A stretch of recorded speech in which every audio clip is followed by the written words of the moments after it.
If you've spent any time in a church, you've heard the story. The day of Pentecost. A sound from heaven like a mighty, rushing wind.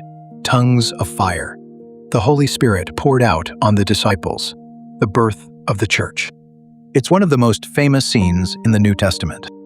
But there's something about that wind, that one detail, the rushing wind, that almost no one teaches.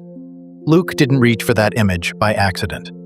He was reaching back, way back, into the Hebrew Bible, into a single word that holds together three of the most important moments in the entire biblical story. And once you see what he was doing, you can't unsee it. In the next 10 minutes, I want to show you the word Luke was reaching for, and the two earlier passages it points back to. We're going to look at Genesis 1, where the Spirit hovers over the waters. We're going to look at Ezekiel 37, where the prophet stands in a valley of dry bones. And we're going to come back to Acts 2 and read the Pentecost story as the third movement of a song that started on the first page of the Bible. This isn't a hidden meaning. It's not a stretch. It's right there in the text, in a language most of us never learned to read. Here's how Pentecost usually gets taught. It's the day the Holy Spirit was given.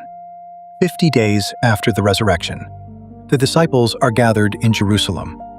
There's a sound like wind. There are flames that look like tongues. They start speaking in languages they've never learned. 3,000 people are baptized that day. The church is born.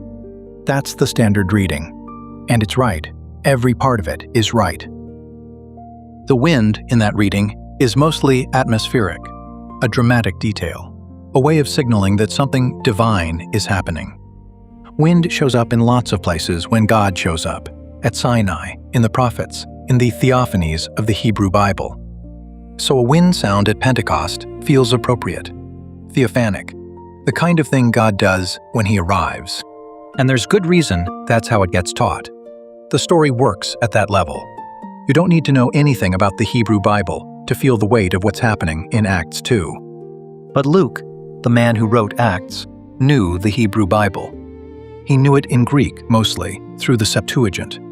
And when you read Acts 2 the way Luke wrote it, with the Greek of the Old Testament still ringing in your ears, that wind sound stops being atmospheric.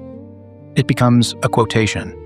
To hear what I mean, we have to go all the way back to the second verse of the Bible. Genesis 1, verse 2. Most of us know it.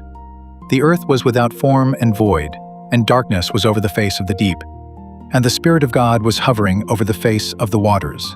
In English, the Spirit of God is one phrase, 4 words. It moves past your ear, and you don't think about it twice. In Hebrew, that phrase is Ruach Elohim. And here's what English can't do. The word Ruach doesn't just mean spirit. It means 3 things at once: spirit, wind, breath. All 3 meanings live in that one word, all the time. And you can't separate them out without breaking the word. When Hebrew readers hear Ruach in Genesis 1:2, they're not just hearing spirit. They're hearing wind moving over water. They're hearing breath, hovering, alive. They're hearing the presence of God as something invisible but moving, something you can feel without seeing. And there's one more layer. The verb attached to Ruach in this verse, merachepet, which gets translated hovering, appears in only one other place in the entire Hebrew Bible where it means the same thing. Deuteronomy 32, verse 11. There it describes a mother eagle hovering over her young. Not detached observation, not menacing presence. Tender, protective, hovering. That's the picture in Genesis 1:2. The Ruach, the breath, the wind, the Spirit of God, is hovering over the formless waters like a mother bird over her nest. And then God speaks. And out of that hovering, life begins. But here's where it gets interesting. This isn't the only place this happens. Fast forward more than 1,000 years. The kingdom of Israel has collapsed. The temple is destroyed. The people are in exile in Babylon. They're scattered, defeated, hopeless. Their bones, in their own words, are dried up. And the prophet Ezekiel has a vision. He's set down in a valley. The valley is full of bones, human bones, very many, very dry. God asks him, "Son of man, can these bones live?" Ezekiel doesn't know. So God tells him to prophesy. And as he prophesies, the bones start to come together. Bone to bone. Sinews appear. Flesh covers them. Skin wraps them. But there's still no breath in them. They're just bodies. Then God tells Ezekiel to prophesy again, this time to the breath. "Come from the four winds, O breath, and breathe on these slain, that they may live." And here's what almost no one notices when they read this passage in English. The word for breath in that verse, and the word for wind in the four winds, and the word for spirit 3 verses later, when God says, "I will put my spirit in you, and you shall live," they're all the same word, Ruach. It appears about 10 times in 14 verses. Wind, breath, spirit. Same word, used deliberately. A scholar at Luther Seminary puts it this way: if you neatly separate out the meanings, you lose the metaphorical force. Whether it's appearing as breath, or as wind, or as spirit, it's all the same life-giving force, and it's all from God. The vision ends with a vast multitude, alive, on their feet, out of a valley of death.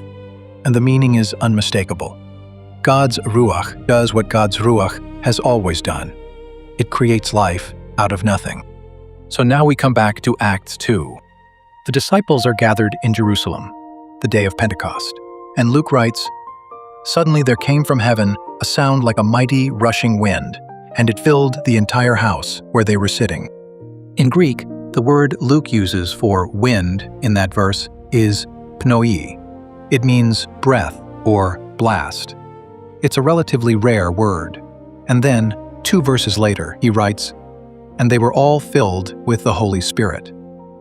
The word for spirit there is pneuma. Pneui and pneuma, same root, same family. Both come from the Greek verb meaning to blow or to breathe.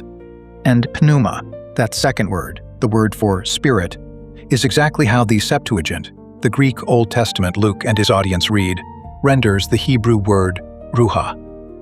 When the Septuagint translates Genesis 1:2, the Spirit of God hovering over the waters, pneuma.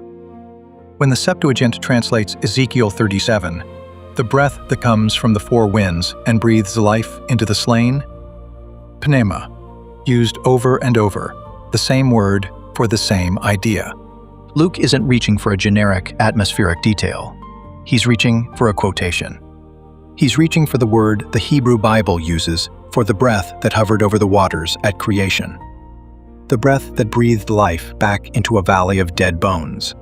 Now that same breath, that same wind, that same spirit is filling a house in Jerusalem on the day the church is born. The mighty rushing wind at Pentecost is the third great Ruach moment in the biblical story. Creation, resurrection, new covenant. The first time, God's spirit wind breath made a world out of nothing. The second time, it made a living people out of dead bones. The third time, at Pentecost, it made a church out of a frightened group of disciples hiding in a room. Luke's audience would have heard this. We've largely stopped hearing it. Once you see this, Acts 2 doesn't read the same way again. It stops being a one-off event, a discrete moment when the Spirit arrived out of nowhere, and it starts reading like a return.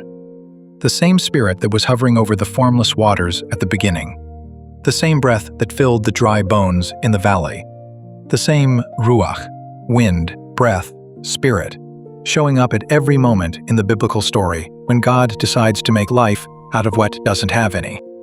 There's something deeply personal about that. The Hebrew Bible imagines life itself as something God breathes. Wind, breath, spirit. Not as different things, as one thing with three faces. The breath in your chest right now, the wind moving over your skin, the spirit you've prayed for, they belong to the same word, the same gift, the same God. Pentecost isn't an isolated event. It's the same thing God has been doing since the first page. The Ruach that brought a world out of chaos and a people out of death is the Ruach that came to live inside the church. And by extension, to live inside anyone who belongs to that church. That's what Luke wanted his readers to hear when they read about the wind. This is one of the older meanings we've drifted from, and one of many we can still recover. Because here's the thing, Pentecost wasn't a blank canvas when the Spirit fell. It was already a Jewish festival, with 1,000 years of meaning behind it. And the disciples standing in that room knew exactly what day it was. The next video on this channel goes into what they would have been thinking when the wind hit. I'll see you there.